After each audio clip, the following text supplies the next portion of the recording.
Mpenzi mtazamaji wetu, nikukaribishe katika kipindi hiki pendwa kabisa na cha baraka ambacho kwa neema ya Yesu ametupa kibali na nafasi ya kukuletea kipindi hiki murwa kabisa ambacho utasikiliza saa ya neno la uzima na ukombozi ambao unaletwa kwako na mimi mtumishi wa Mungu Pastor David James wa kanisa la CRCN Church hapa makao makuu ya nchi yetu Dodoma. Kanisa hili linaongozwa kitaifa na mtumishi wa Mungu Apostle Samuel Kwezi ambaye ameniamini na kwa mafuta aliyopewa na Mungu amenipa nafasi ya kuweza kuchunga kanisa hili nikiwepo Dodoma. Kwa hiyo nikukaribishe sana katika kipindi hichi chetu muhimu sana cha baraka. Ninaamini watu wengi wamebarikiwa na kuguswa na kipindi hichi. Ninaamini hata wewe ambaye Mungu amekupatia neema ya kuweza kufuatilia kipindi hichi, yako mambo mengi muhimu sana ya kiroho ambayo utajifunza, na baada ya hapo utaanza kuona nguvu kubwa ya Mungu ikigusa maisha yako na kukufungua na kubadilisha maisha yako. Kwa hiyo nikuombe, nikusihi, fuatana nami katika kipindi hichi cha baraka, kipindi hichi cha saa ya neno la uzima na ukombozi. Karibu sana. Bila kupoteza muda, ninalo somo ambalo nataka nikufundishe kwa ufupi. Kwa neema ya Kristo na kwa msaada wa Roho Mtakatifu, ninaamini somo hili litafanyika baraka sana kwako na kwa familia yako na kwa maisha yako kwa ujumla. Kwa hiyo fuatana nami. Nimekuwa nikifundisha mara zote kwa watu ambao wamekuwa pale kanisani kwetu, nimekuwa nikiwafundisha mara zote kwamba dunia hii unayoiona inaongozwa na watu wenye elimu. Watu wenye elimu peke yao ndio wanaoongoza hii dunia na kutawala hii dunia. Watu wenye elimu. Elimu inakupatia ufahamu ambao ulikuwa hauna, unakuwa na ufahamu fulani. Elimu inakufanya kujua yale ambayo ulikuwa hujui. Sasa kuna elimu ya kiroho na kuna elimu ya dunia. So dunia hii ukikosa elimu ya kiroho, tafuta elimu ya kimwili ya dunia, inaweza kupa matokeo. Ukikosa elimu ya kimwili ama ya dunia, tafuta elimu ya kiroho, inaweza kupa matokeo. Kwa hiyo elimu peke yake, watu wenye elimu ndio ambao wameweza kufanya mapinduzi duniani, ndio ambao wameweza kufanikiwa kwenye hii dunia. Ukimwona mtu amefanikiwa kwenye eneo fulani analolitumikia ambalo limempa mafanikio, ujue kwenye hilo eneo huyo mtu ana elimu juu ya hilo eneo. Kadhalika na mtu ambaye hajafanikiwa kwenye eneo fulani, kuna wengine sio kwamba hana uwezo wa kufanikiwa kwenye eneo, lakini kukosa tu elimu. Hata kama alikuwa na uwezo ambao ungemfanya afanikiwe kwenye eneo, kukosa tu elimu kunaweza kumfanya asifanikiwe. So tunahitaji sana elimu ya kiroho. Niko hapa kukuletea elimu ya kiroho ambayo itakusaidia sana, ndugu mtazamaji wetu ambaye unatusikiliza sasa ama unatutazama sasa na kutufuatilia. Kabla sijaendelea zaidi, naomba tuombe. Unaweza kufunika macho yako hapo ulipo, kaomba pamoja nami tunapokwenda kufungua kipindi hichi. Baba, katika jina la Yesu Kristo aliye hai, ninakushukuru kwa ajili ya mtazamaji huyu ambaye leo kwa neema yako amepata nafasi ya kutazama kipindi hichi. Baba, ninakushukuru kwa ajili yake. Zaidi ya yote, angalia ni wakati ambao tunakwenda kujifunza hekima yako, tunakwenda kujifunza elimu yako, kama ulivyosema kwenye kile kitabu cha Efeso 3:10, umesema ili sasa kwa njia ya kanisa hekima yako ijulikane iliyo ya namna nyingi katika ulimwengu wa roho. Baba, ninakusihi mtu huyu anayefuatilia kipindi hichi, Bwana Baba, ukamsaidie kupitia neno lako. Ninaamini unalokusudi juu yake. Ndio maana wako wengi ambao hawajapata nafasi ya kuona kipindi hichi kama ambavyo mtazamaji wangu huyu umempa neema ya kuona. Maana yake ni kwamba kuna kitu umekusudia kwa ajili yake. Baba, ninakusihi chochote ulichokusudia kwa ajili ya mtu huyu kikatokee sasa na mapenzi yako, katika jina la Yesu Kristo aliye hai. Ninaachilia nguvu kwenye neno lako. Anaposikia maneno haya, wacha nguvu zako Bwana zikaambate maisha yake. Kama kuna mahali anatakiwa kufunguliwa, akafunguliwe. Kama kuna mahali anatakiwa kuwekwa huru, akawekwe huru. Kama kuna mahali panahitaji uponyaji ukatokee. Asante, ninaomba nikiamini Bwana utakuwa pamoja nasi katika jina la Yesu Kristo. Amen. Amen. Sasa leo na jambo nataka nikushirikishe, nikufundishe kidogo, alafu baada ya hapo tutaomba dakika kama chache hivi, nitakuombea. Nataka nifundishe kwa habari ya matokeo yote unayoyaona kwenye maisha yako, nyuma yake kuna roho. Matokeo yote unayoyaona kwenye maisha yako, nyuma yake kuna roho.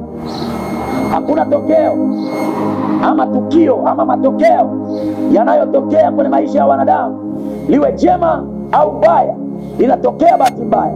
Chochote unachokiona kinatokea kwenye maisha ya mtu, nyuma yake kuna roho inayosababisha jambo hilo kutokea.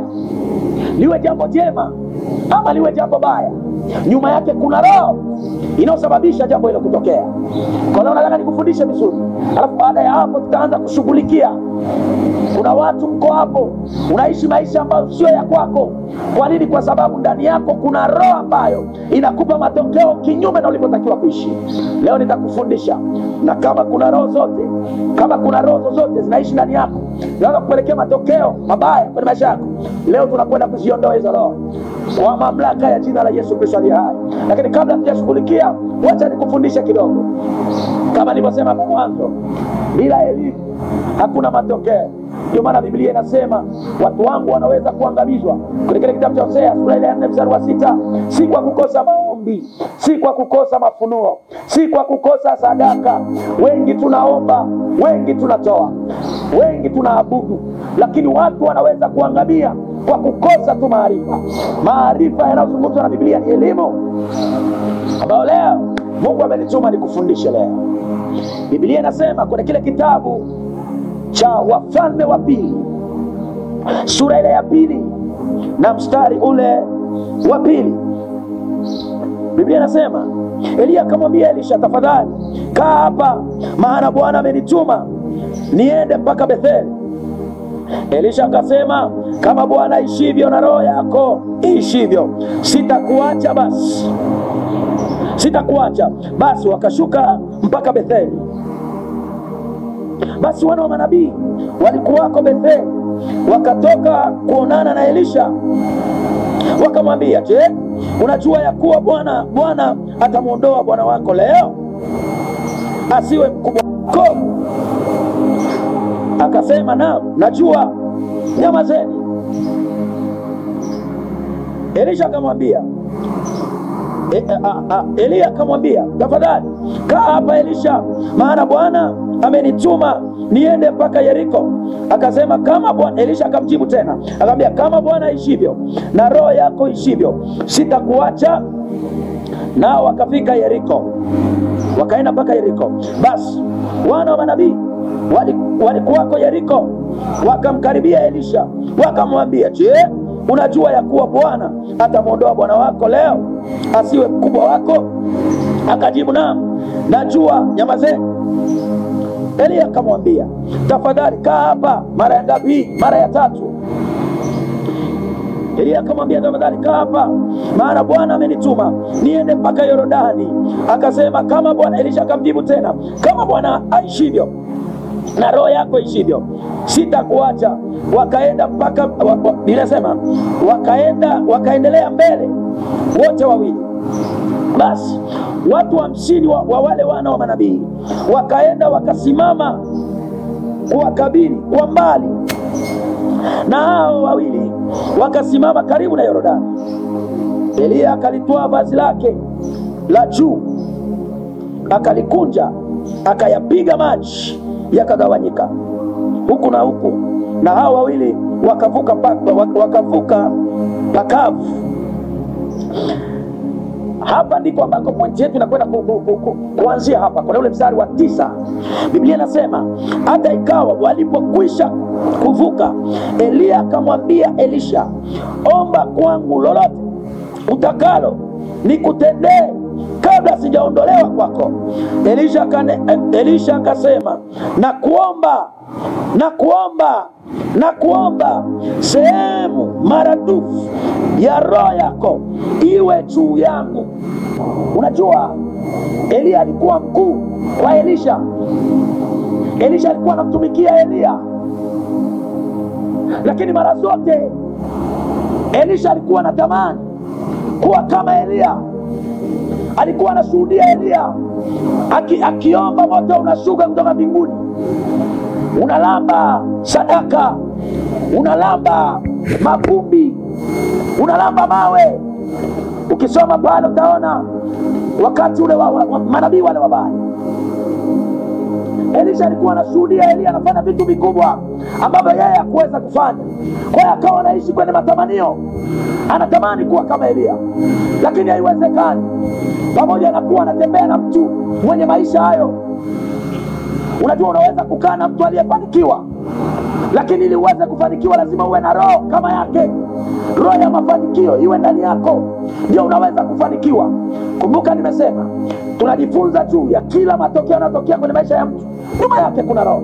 Ukimuona mtu amefanikiwa, ndio maana sio wote wamefanikiwa, ila tunaweza kutamani kufanikiwa, na wako wachache ambao wamefanikiwa. Kwa nini? Kwa sababu mafanikio sio kufanikiwa tu, mafanikio ni roho. Ukiwa una roho ya mafanikio, hata kama unatafuta, hata kama umewekwa katikati ya mafanikio, unaweza ukatoka hapo kapa una mafanikio. Ndio kuna watu uliwahi kushika hela nyingi, uliwahi kuishi kwenye aina ya maisha ambayo kila aliyekutazama aliona unakwenda kufanikiwa, lakini maisha yako yamebaki historia. Kwa nini? Nini ulikosa? Ulikaa mahali pa mafanikio, lakini ukasahau kwamba kufanikiwa sio mafanikio. Kufanikiwa ni kuwa na roho itakao kufanya ufanikiwe. Leo wewe unayenitazama, ninaachilia upako usafiri saa hizi. Ninaachilia roho itakaoleta mapinduzi kwenye maisha yako. Kuna wengine umechoshwa na maisha ya kulia, unalia kila siku. Wewe ni mtu wa majanga kila siku, unajitahidi kuwa kama wengine, haiwezekani. Kwa nini? Kwa sababu iko roho inayofanya kazi ndani yako, inayokuzuia usiwe kama unavyotaka. Leo ninaachilia roho ndani yako, ninaachilia roho wa Mungu ndani yako, atakaye kufanya usilie tena kwenye maisha yako kwa jina la Yesu Kristo aliye hai. Pokea roho ya kicheko, pokea roho ya furaha, pokea roho ya kutabasamu, pokea roho ya kucheka tena kwa jina la Yesu Kristo aliye hai. Kwa unaweza kuona Elisha ameishi kwenye matamanio, anatembea na mtu aliyefanikiwa, anatamani kuwa kama yeye, lakini haiwezekani. Lakini kinachonifurahisha kwa Elisha, aligundua siwezi kufanikiwa nikiwa mbali na huyu mtu. Kila mtu aliyemwona amefanikiwa, kuna mtu aliyehamisha mafanikio kutoka kwake kuwa kwake. Elimu hii watu wa nuru wengi tumeikosa. Hauwezi kufanikiwa kama hakuna mtu aliyefanikiwa ambaye lazima vitu viame kutoka kwake viwe ndani yako. Ndio maana Mungu akalileta kanisa na akaweka watumishi wake, ili kupitia watumishi wa Mungu, watu watakapokuwa karibu na watumishi wa Mungu, watumishi wa Mungu wamebeba baraka, watumishi wa Mungu wamebeba matokeo yako ndani ya watumishi wa Mungu. Haleluya. Kwa hiyo nataka unisikilize kwa makini sana. Nimesema somo hili litakusaidia sana. Kwa maandiko yanasema Elisha akagundua siri ya kufanikiwa. Natamani nifanikiwe, lakini siwezi kufanikiwa kwa sababu sina roho ya mafanikio ndani yangu. Na unaweza ukaona palikuwa na wana wa manabii, mara zote walimuandama Elisha kumkatisha tamaa, kumvunja moyo. Tunasema kuzaliwa maskini sio shida, shida ni kufa maskini. Mtu asikukatishe tamaa kwa sababu unaishi maisha ya umaskini leo, kwa sababu unaishi maisha ya ufukara leo. Mtu asikukatishe tamaa. Ukiwa unaamini kwamba Mungu anaweza kukusaidia na umejiambatanisha na watu waliobeba baraka, watumishi wa Mungu, watu waliowekwa na Mungu mbele yako kwa ajili ya kukubariki, endelea kuambatana nao, kwa sababu baraka zako ziko ndani yao. Biblia inasema Elisha pamoja na kelele za wana wa manabii kumkatisha tamaa, kumvunja moyo, kumwambia wewe hauwezekani tena, Elisha alisema nyamazeni, naelewa yote mnayoyasema, lakini ninachojua inawezekana. Biblia inasema hakuacha kuendelea kuambatana na nani? Na Elia. Akaendelea kuambatana naye. Alipozidi kuambatana na Elia, ikafika mahali Elia akamwambia, sasa kwa sababu umeambatana na mimi, Kuna mambo mengi ya kujifunza kwenye maandiko haya, lakini kwa sababu nimelenga kufundisha kwa habari ya kila matokeo yanayotokea kwenye maisha yako, kuna roho. Wacha nijikite hapo. Biblia inasema Elia alipoona kule kung'ang'ana kwa Elisha, akamwambia, sasa sikiliza Elisha, nakaribia kuondolewa kwako, na kwa kuwa umeonyesha kuambatana na mimi, kwa sababu umeamini, hauna matokeo bila mimi. Umeamini matokeo unayoyatafuta yapo kwangu. Sasa omba lolote. Kinachonishangaza, simuoni Elisha akimwambia Elia, naomba unipatie niwe nafanya miujiza kama wewe. Wengi tunakosea mbele za Mungu tunapokwenda mbele za Mungu kuomba. Wengi tunakosea tunapokwenda mbele za Mungu kuomba. Wengi tunaomba matokeo. Sikiliza, Mungu anaweza kupatia matokeo, lakini kama una roho ya kusababisha matokeo kudumu, kustawi kwenye maisha yako, unaweza kupokea matokeo haya, alafu baadaye ukabaki kama mtu ambaye hukuwahi kutendewa na Mungu. Yaani wengi tunapoenda mbele za Mungu kuomba, huwa tunaomba matokeo. Unasikia mtu anaomba, anamwambia Mungu, naomba unipe fedha, naomba unipe hela. Lakini hela, kama una roho ya kutiisha hela, kama una roho ya kumiliki hela, unaweza hata kama tukikuweka katikati ya mabilioni ya hela, ukitoka hapo mwanangu unatoka maskini. Ukitoka hapo unatoka kama haukuwa katikati ya mabilioni ya hela. Maisha yanayoyasema kuna watu yamewakuta. Kuna watu uliwahi kukaa katikati ya utajiri, lakini ona maisha yako yalivyo leo. Nini kilikosekana? Hakuwa na roho ya kufanya uwe sehemu ya utajiri.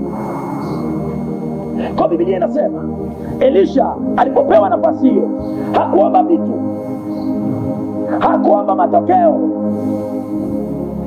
Elisha alimwambia Elia, naomba unipatie sehemu maradufu ya roho iliyoko ndani yako. Why? Kwa sababu Elisha alikuwa anajua, hata kama nikuomba upako, kama sina roho ya kutunza upako ndani yangu, upako hauwezi kufanya kazi, upako hauwezi kudumu.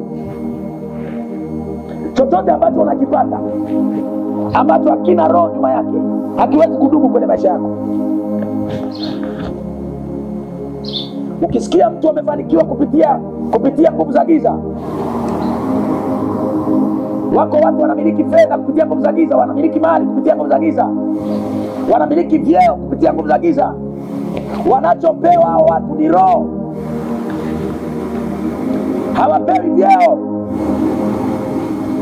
Unapoona mtu anakwenda kutafuta utajiri kwenye ufalme wa giza, haendi kupewa magari, hapewi majumba, hapewi fedha, anapewa roho. Anaenda akiwa hana hela, lakini anapewa roho itakayomfanya akikaa katikati ya fedha zinamfuata, itakayomfanya akitaka kitu chochote vitu vinamfuata. Ninakuambia, ninakutamkia hapo ulipo, ninaachilia roho. Kama ulikuwa una roho ya kuua vitu ndani yako, kuna wengine chochote unachoshika lazima kife, kila unachofanya lazima kiharibike, sababu kuna roho inayofanya hiyo kazi ndani yako. Ninaachilia roho ndani yako, kila roho ya uharibifu lazima ikuachie haraka. Ninaachilia roho ya kukufanikisha kwa jina la Yesu. Ninaachilia roho ya kufanya vitu na kufanikiwa. Utafanya vitu tena na kufa, utafanya vitu na vitadu, utafanya vitu vitastawi. Pokea kwako kwa jina la Yesu Kristo. Nyuma ya kila kitu unachokiona kinatokea ni roho, ni roho. Hakuna mtu alizaliwa maskini duniani, hakuna mtu alizaliwa tajiri duniani. Maskini anaweza kuwa maskini ndani yake, na tajiri anaweza kuwa maskini hata kama amewahi kuwa tajiri. Kama itatokea ndani yake roho ya umaskini imeingia, huyo mtu hata kama angekuwa trilionea, hata kama angekuwa milionea, atarudi kuwa maskini. Pokea roho ya utajiri, pokea roho ya utajiri. Ninaondoa roho ya umaskini ndani yako kwa jina la Yesu Kristo aliye hai. Sikiliza, hakuna mtu alizaliwa mgonjwa duniani. Tunazaliwa tukiwa wazima. Ukimwona mtu anazaliwa akiwa mgonjwa, maana yake huyo amepigiwa toka tumboni. Watu waliosoma Biblia wanaelewa matokeo yaliyotokea kwa Esau hayakutokea akiwa amezaliwa, yametokea tangu akiwa tumboni. Biblia inasema tangu akiwa amebeba kwenye tumbo la mama yao. Esau na Yakobo, vita ilianzia tumboni. Ukiona unazaliwa alafu ghafla umeishi ukiwa na uzima, ghafla unaanza kuwa na magonjwa ya aina fulani, magonjwa yanakuandama. Maana yake katikati ya uzima iko roho imepandwa ya magonjwa. Nyuma ya kila kitu ni roho. Watu wa giza, unaposikia watu wa giza, wachawi, waganga na kadhalika, wanaweza kunielewa vizuri kinachokisema. Wanapotaka kumpiga mtu, ulikuwa kwa mfano ulikuwa unafanya biashara zinaenda, sasa wanataka kupiga biashara zako. Wanachokifanya, hawaji kupiga biashara, yani hawaji kupiga biashara yako inayoonekana. Wanatuma roho itakayokaa kwenye biashara yako, alafu biashara yako inaanza kuwa na matokeo ya kufa. Inaitwa roho ya mauti. Inatumwa roho ya mauti kwenye biashara yako, biashara inaanza kufa, na kuonyesha kwamba ni roho imetumwa hapo. Mwanzo ulikuwa unafanya vizuri, mwanzo biashara yako ilikuwa inaenda. Sikiliza, siku zote akili za kimwili zinapishana na akili za kiroho. Akili za kimwili zinakwambia maisha yanakupanda na kushuka, maisha yanakupanda na kukosa. Hizo ni akili za kimwili. Lakini akili za kiroho, ukipata umepata. Akili za kiroho, nyeusi ni nyeusi, nyeupe ni nyeupe, nyekundu ni nyekundu, njano ni njano. Akili ya kiroho, kwenye kupata hakuna kukosa, kwenye uzima hakuna mauti. Akili ya kiroho. Kwa hiyo ukiona ulikuwa na matokeo ya kufanikiwa, alafu ghafla umeanza kuwa na matokeo ya kutofanikiwa, maana yake ni kwamba kuna roho imetumwa hapo. Roho ya kutofanikiwa imetumwa hapo, imeanza kushindana na roho ya mafanikio iliyokuwa ndani yako.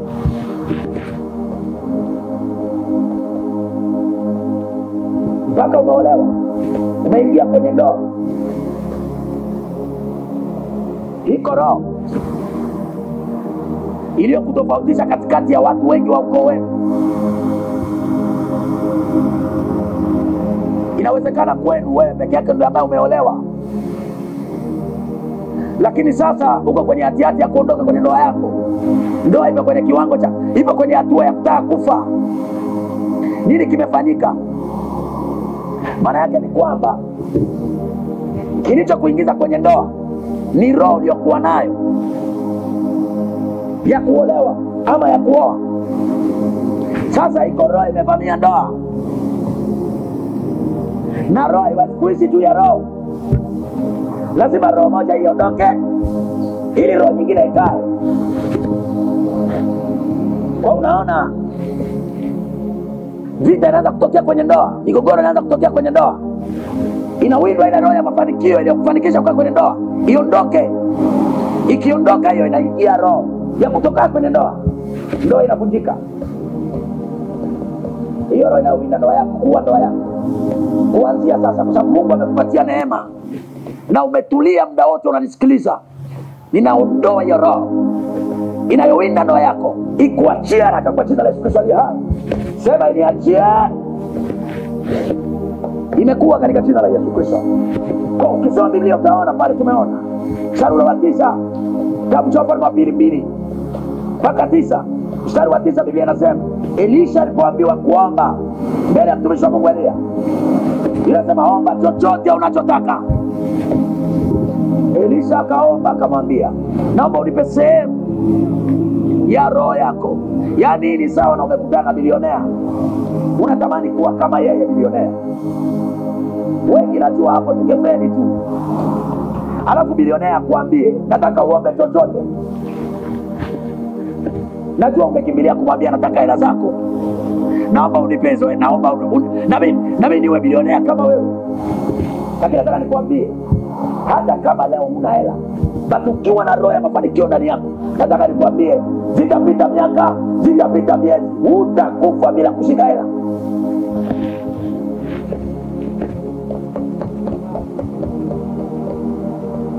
Ninakutamkia sasa kama mtumishi wa Mungu aliyetiwa mafuta na Bwana, na Mungu amenipatia neema mbele yako. Ninakutamkia sasa, kila roho iliyopandwa ndani yako kuua vitu vyema ndani yako, hiyo roho iliyogeuza maisha yako, ulitakiwa kuwa mtu aina fulani, leo unaonekana kuwa mtu mwingine tofauti na uhalisia uliotakiwa kuwa nayo, hiyo roho ninaing'oa ndani yako kwa jina la Yesu. Roho ya kuharibu, kila unachofanya lazima kiharibike. Mwisho watu hawataki kukuajiri tena, kwa sababu kila ulipoingia kwenye kampuni vitu viliharibika, kila ulipoingia mahali vitu viliharibika, na ikafika mahali unajishangaa, unasema mimi sasa nini hiki kinatokea kwenye maisha yangu? Wengine unaishi kwa simanzi, unajiwazia mawazo mabaya, wengine wanatamani kujiua. Nimetumwa na Mungu kuambia usijiue. Hiyo roho inakuachia leo, hiyo roho inakuachia leo, hiyo roho inakuachia leo. Najua imepanda roho ya uharibifu ndani yako, ninaiondoa kwa jina la Yesu Kristo aliye hai. Nasikia upako, nasikia upako, upako usafiri mpaka hapo unaponisikiliza. Wengine wamepandiwa roho za magonjwa kwenye familia, akitoka baba anafuata mama, wanapata watoto. Kwa jina la Yesu Kristo ya roho ninaing'oa kwenye familia yako, nikuachia haraka kwa jina la Yesu Kristo aliye hai. Ukuonyesha kwamba ni roho ziko familia, tangu mwaka unaanza mpaka mwaka unaisha, hawajawahi kupeleka mtoto hospitali. Kwa nini wewe? Na ni mtu kama wao, kwa nini wewe? Unajua, unaweza usinielewe kinachokufundisha.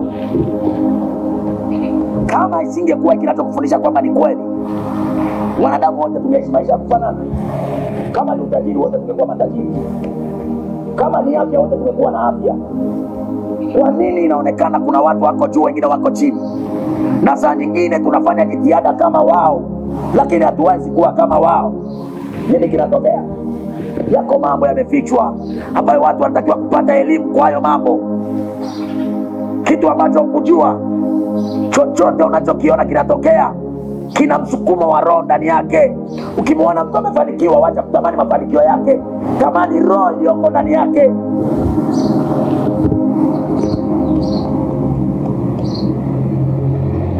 Lakini kama ni wa nuru, kama ni wa giza, lazima nikuambie ukweli, kwa sababu nakufundisha. Niko hapa kama wakili wa Kristo. Mungu wangu anaweza kutajirisha, Mungu wangu anaweza kufanikisha. So ukimwamini yeye, tamani watu waliofanikiwa na Mungu, waliofanikishwa na Mungu. Ukitamani roho zilizoko ndani yao zio wafanikisha, utafanikiwa. Hapo kuzingatia hilo, Shetani anaelewa siri iliyoko kwenye hiki ninachokufundisha. Ndio maana mara zote amepandikiza roho ya chuki. Yaani inatokea hivi, wewe unaishi kwenye dunia ambayo mtu akifanikiwa hautamani kuona mtu mwingine anafanikiwa. Kwa nini? Ni roho ya siri ya ndani kabisa ambayo Shetani anaitumia kuzuia mafanikio kwako. Kwa sababu anajua ili ufanikiwe unatakiwa kutamani roho aliyofanikisha huyo mtu. Yaani kitendo cha kutamani mafanikio ya mtu mwingine, umetamani roho iliyofanikisha, automatically ile roho lazima itakuwa sehemu yako. Kwa hiyo ili usiwe na roho iliyofanikisha huyo mtu, unawekewa roho ya kuchukia mafanikio ya huyo mtu. Ama roho iliyofanikisha huyo mtu isiwe sehemu yako. Kwa ukiona mtu yeyote anachukia mafanikio ya mtu mwingine, anakataa roho ya kufanikiwa. Ukitaka kufanikiwa, furahia mafanikio ya mtu mwingine. Kwa sababu kwa kufanya hivyo, kama huyo mtu amefanikishwa na Mungu, unasababisha roho wa Mungu aliyemfanikisha, roho iliyomfanikisha huyo mtu iwe sehemu yako. Hii imeenda kwa kwenye Injili. Huduma nyingi zinadumaa, huduma nyingi haziwezi kuwa na matokeo. Kwa nini? Kwa sababu watu wa Mungu tumeshindwa ku appreciate roho zinazofanikisha watumishi wa Mungu wengine waliofanikiwa. Uko ugonjwa mbaya umeingia kwenye makanisa, uko ugonjwa mbaya umeingia kwenye Injili. Akitokea mtumishi wa Mungu ameinuka leo, badala ya watu kuona ni roho wa Mungu amemfanikisha, wengi tunainuka tunaanza kumpiga mtumishi huyo bila kujua. Unapomnyoshea kidole yule aliyefanikiwa, mtumishi wa Mungu aliyefanikiwa, maana yake unapinga roho wa Mungu aliyemfanikisha. Maana yake unasababisha wewe usifanikiwe, kwa sababu ili ufanikiwe unatakiwa kuappreciate roho aliyemfanikisha. Kwa sababu nimekuambia mafanikio ni roho. Ndio maana huduma yako imedumaa. Ndio maana umeshinda kutoka hapo ulipo kwenda sehemu nyingine. Mungu amenituma nikufundishe. Kwa habari ya huduma unataka kuongezeka, jitahidi sana kutembea na hekima hii na kufundisha sahihi. Unapofurahia mafanikio ya mtu mwingine, na kwa kuwa mafanikio ni roho, unasababisha roho iliyomfanikisha huyo mtu iwe juu yako pia. Kwa maandiko yanasema Elisha akaomba apewe roho maradufu iliyokuwa ndani ya Elia, iliyokuwa inampa matokeo Elia, iwe ndani yake. Na ukisoma vizuri Biblia, maandiko yanasema baadaye Elia akamwambia Elisha, umeomba jambo gumu sana, umeomba jambo gumu sana. Kabla ukatokea upepo na magari ya moto yaliyotumwa na Mungu kumchukua mtumishi wake Elia, yakamchukua. Yalipomchukua, inasema lile koti ya mavazi alikuwa amevaa juu Elia likadondoka chini. Elisha kaliokota ile vazi. Tayari ile roho iliyokuwa ndani ya Elia ikaama kwa Elisha.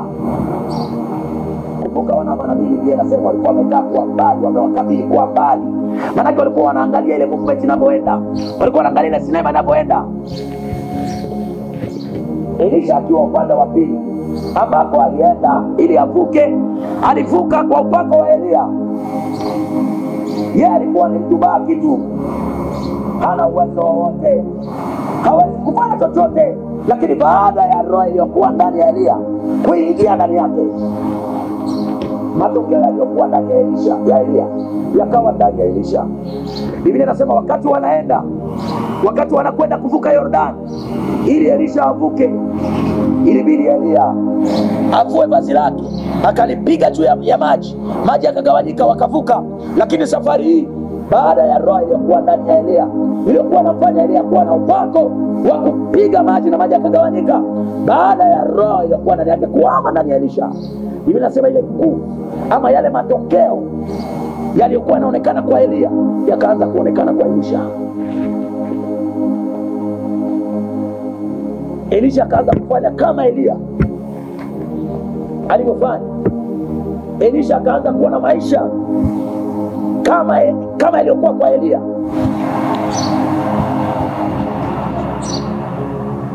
Unataka utajiri, wacha kuomba utajiri, mwambie Mungu akupatie roho ya utajiri. Unataka ndoa, wacha kuomba ndoa, mwambie Mungu akupe ndoa. Kuna watu wengi wamepewa ndoa lakini hawakuwa na roho ya kukaa kwenye ndoa, ndoa zikawashinda. Chochote ambacho unakipata bila roho hakitadumu, hakiwezi kudumu, hakiwezi kudumu. Ndio maana Elisha hakuomba matokeo, hakuomba mali, hakuomba magari, hakuomba majumba. Aliomba roho ambayo ina nguvu ya kumpa matokeo, ya kumpa matokeo. Kwa hiyo nimetumwa na Mungu. Kama yako mambo mema yanaweza kuhama kutoka ndani ya mtu na kuhamia ndani ya mtu, kwa sababu roho zilizohamia kwa Elisha zilikuwa njema. Tunaona baadaye alikawa maji akavuka kama alivyovuka mwanzo akiwa na Elia. Safari hii yeye mwenyewe sasa, baada ya roho iliyokuwa ndani ya mtu aliyefanikiwa kuwa ndani yake, naye akaanza kufanikiwa, akavuka. Baadaye wana manabii wanasema hivi, angalia, roho ya Elia iko juu ya Elisha. Kwa hiyo matokeo ya maisha ya Elisha yaliyoonekana baada ya roho ya Elia kuwa ndani ya Elisha yalianza kuonekana baada ya roho ya Elia kuwa ndani yake. Ndio tunaanza kuona Elisha naye anagawa maji. Ndio tunaanza kuona Elisha naye anaanza kufufua. Elisha naye anaanza kusababisha watu ambao walikuwa wana watoto wanapata watoto. Lakini hayo hayakuwa maisha yake kabla ya roho iliyokuwa ndani ya Elia, roho iliyokuwa ndani ya Elia kuwa ndani yake. Oi, kama Elisha aliweza kupokea roho njema, kadhalika wako watu maisha yako yameharibiwa kwa sababu ya roho mbaya zilizokuwa mahali, zilizohamia ndani yako. Ulikutana na watu waliokuwa na roho ya uharibifu, roho hizo zikaama. Mambo haya ni ya kiroho, zikahamia kwako. Tangu hapo maisha yako yamekuwa ya uharibifu. Ni maskini, umekaa na watu maskini, roho zikaama. Nimekuambia kama roho ilihama kutoka kwa Elia ikahamia kwa Elisha, hii ilikuwa roho njema, roho ya utumishi, roho ya kufanya mambo makubwa. Hii inatuonyesha kwamba hata mabaya yanaweza kuhama. Hata mabaya yanaweza kuhama. Kwa una struggle kwenye maisha yako, unapambana kwenye maisha yako bila kujua, kuna roho inayozuia usiwe kama unavyopambana. Yani usipate matokeo ya unachopambania. Yani unapopambana kufanikiwa, unatafuta roho ya kufanikiwa ikufanikishe mahali ambako ndani yako kuna roho ya kutofanikiwa. Hapo ndio inakuwa lugha. Ndicho kinachotokea kwenye maisha yako. Kwa sababu kuna maisha ambayo yalikuwa sio yako, yalihama kutoka mahali yakawa sehemu yako. Hicho ndicho ambacho Mungu amenituma nikishughulikia leo. Hiyo roho lazima ikuachie. Hiyo roho lazima ikuachie. Ziko familia ambazo kuanzia mkubwa mpaka mtu wa mwisho wote mmeharibika. Wote mna maisha ya kufanana. Wote ni walevi. Sikuhukumu kwa hilo mwanangu, kwa sababu sio wewe. Umezaliwa ukiwa mzima, ukiwa vizuri kabisa, lakini ulikosa tu hekima hii, ulikosa elimu hii ya kiroho. Ukazaliwa kwenye familia ambayo kuna roho ya ulevi inatawala.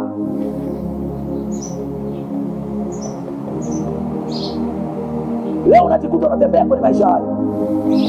Hiyo roho ninaiondoa ndani yako kwa jina la Yesu. Ninaiondoa hiyo roho ndani yako kwa jina la Yesu Kristo aliye hai.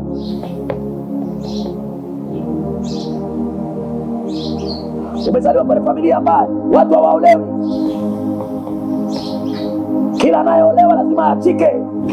Kila anayeoa lazima aache. Umejikuta umezaliwa humo. Na hata saizi naongea, kama uko kwenye ndoa, ndoa yako inaelekea kufa. Kama uko kwenye matarajio ya kuolewa, uchumba unakaribia kufa, nimetumwa na Mungu mwanangu, ndoa yako haitakufa. Kwa sababu tangu sasa tunaachilia roho itakao kufanya ukae kwenye ndoa yako. Naondoa kwenye ndoa inayoua ndoa. Hiyo roho ninaing'oa ndani yako. Ninaing'oa ndani yako kwa jina la Yesu Kristo aliye hai. Pokea roho ya kukaa kwenye ndoa kwa jina la Yesu Kristo. Hautaondoka kwenye hiyo ndoa kwa jina la Yesu Kristo aliye hai. Lazima ukae kwenye hiyo ndoa. Utazaa na utastawi kwenye ndoa yako. Utatoka kwenye hiyo ndoa, kwa sababu hiyo roho inaondoa watu kwenye ndoa, kwenye familia yenu, inakwenda kuharibiwa leo. kwa jina la Yesu Kristo aliye hai. Pokea roho katika jina la Yesu. Mpendwa mtazamaji, naamini kuna jambo umejifunza, naamini kuna kitu umejifunza. Sasa nataka ufuatane na mimi kwa dakika chache. Nimesema nataka tuombe pamoja, nataka nikuombee. Leo nimekufundisha kwa kina kidogo, lakini tutaendelea kwa neema ya Kristo na kwa msaada wa Roho Mtakatifu. Kama ambavyo Bwana ataendelea kupatia neema, nitaendelea kufundisha zaidi kuhusiana na elimu hii pana kabisa ya kiroho. Tatizo la wanadamu wengi, tunapuuza mambo, tunadharau vitu. Lakini nataka nikuambie yanayokutesa ni yale usiyoyajua. Yanayokutaabisha ni yale usiyoyajua. Ni yale ambayo huna elimu nayo, ndio yanayokutesa. Wacha kujiona una akili nyingi kwenye usiyoyajua. Roho ya kupuuza, roho ya kudharau vitu, roho ya kudharau mambo, ndio inayokufanya uendelee kudumu kwenye maisha ulioko. Na kama umefanikiwa lakini unatembea na roho ya kupuuza, ndio itakayo kuangusha kesho. Kwa nisikilize kwa makini. Nisikilize kwa makini. Kama umefanikiwa, unataka kuendelea kufanikiwa zaidi, endelea kumuomba Mungu. Kwa sababu wakati umefanikiwa, wako watu wanakesha kwa waganga. Wako watu wamepeleka jina lako kwa waganga, wamefukiza na kufanya uchawi na ushirikina na uganga, ili kutupa roho ama kukutupia roho itakao kuondoa kwenye mafanikio. Lakini kwa sababu umepewa neema ya kusikiliza kipindi hichi, ya kutazama kipindi hichi, hiyo roho haitafanikiwa kwako kwa jina la Yesu. Utazidi kufanikiwa na kuinuka na kuongezeka katika jina la Yesu Kristo aliye hai. Na mafanikio haya yataishia kwako tu, mpaka kwa uzao wako, kwa sababu roho inaambukiza. Roho ya mafanikio iliyoko juu yako itatembea kwa vizazi vyako, na kila roho ambayo itainuka kinyume haitafanikiwa, kwa kuwa umesikia neema hii na umeitazama neema hii. Itakusaidia. Sasa nataka tuombe pamoja. Tafatisha maneno haya machache, alafu kisha utaacha nikuombee. Sema: Bwana Yesu, ninaitambua hekima yako, ninaiheshimu hekima yako, ninaamini umelituma neno lako kupitia mtumishi wako ili kuyaponya maisha yangu. Ninapoomba sasa, naomba unisaidie kila roho zinazonipa matokeo tofauti na nilivyotakiwa kuwa, tofauti na uhalisia wangu. Hizo roho ziniachie, ziniachie. Roho za magonjwa, roho za umaskini, roho za kukataliwa. Kuna wengine mna roho za kukataliwa. Hizo roho za kukataliwa, sema roho za kukataliwa ziniachie kwa jina la Yesu. Kuna wengine kuna roho za kutangatanga. Huwezi kufanya kitu kimoja. Ukiajiriwa hapa, lazima utafukuzwa tu hapo, utaenda sehemu nyingine. Maisha yako yamekosa makazi maalum. Sema hiyo roho ya kutangatanga iniachie kwa jina la Yesu Kristo. Nisikilize vizuri. Kuna wakati hata wewe unachoshwa na maisha unayoishi mwenyewe. Kwa nini? Kuonyesha tu kwamba ni roho. Ndio maana hata wewe unachoka. Sema kwa jina la Yesu, hiyo roho niachie, niachie, niachie. Unapoomba omba kwa kumaanisha. Unasema niachie roho ya umaskini, roho ya umaskini, roho ya ufukara, niachie haraka. Hiyo roho ya kuolewa na kuachika, niachie haraka. Roho ya kushika mimba na mimba zinaharibika, hiyo roho niachie. Hiyo imetumwa na uchawi, uganga, ushirikina, niachie haraka kwa jina la Yesu. Roho ya kupata na kupoteza. Kuna watu wengine mnapata, lakini hamwezi kudumu na mnavyovipata. Huwezi kumiliki unachokipata. Kila unachokipata lazima kipotee. Leo hiyo roho ikuachie. Hiyo inakaa kwenye mikono yako. Sema achia mikono yangu. Sema achia mikono yangu kwa jina la Yesu Kristo aliye hai. Unapata wachumba wanakimbia, Kila mahali hiyo roho imekaa, tunaiondoa kwa jina la Yesu Kristo aliye hai. Sema ninaiondoa. Sema ninaiondoa. Hii niachie kwa jina la Yesu.